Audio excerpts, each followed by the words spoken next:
नमस्कार मित्रांनो, हे जे मिनी पॉवर टिलर पाहत आहे हे आपल्या वैजापूरहून खरेदी केलं आहे एका शेतकरी मित्राने आणि त्याने ओरिजिनल आपल्याला किंमत सांगितली. याची किंमत त्यानं आपल्याला 47,000 रुपये सांगितली. लोक 30,000 रुपयाचं आणतात, 70,000 रुपये सांगा त्या भरपूर शेतकरी. आणि काय तुम्हाला काय मोठं काय भेटतं त्याच्यात जास्त सांगून काही काही शेतकऱ्याचा ट्रेंडच समजत नाही. मला कमी किमतीत आणते जास्त सांगित्या. काही काही 70, 80, 90 सांगायला बसली याची. म्हणजे दुसऱ्या शेतकऱ्याला जर घ्यायची इच्छा असेल तर तुम्ही त्याला पहिले डिसमोड करून घेता. मित्रांनो, असं कधीच करू नका. जेवढ्याची वस्तू तेवढंच सांगा.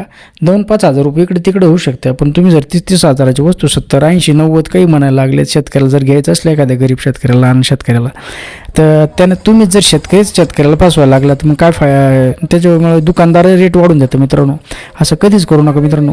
आणि हे एवढं जुगाडे 47,000 रुपये त्या मित्रांनी शेतकऱ्याने सांगितले. 2-5 हजार इकडे तिकडे होऊ शकतात. पण त्यांनी हे आपलं कल्टिवेशनचं आहे, रोटावेटरचं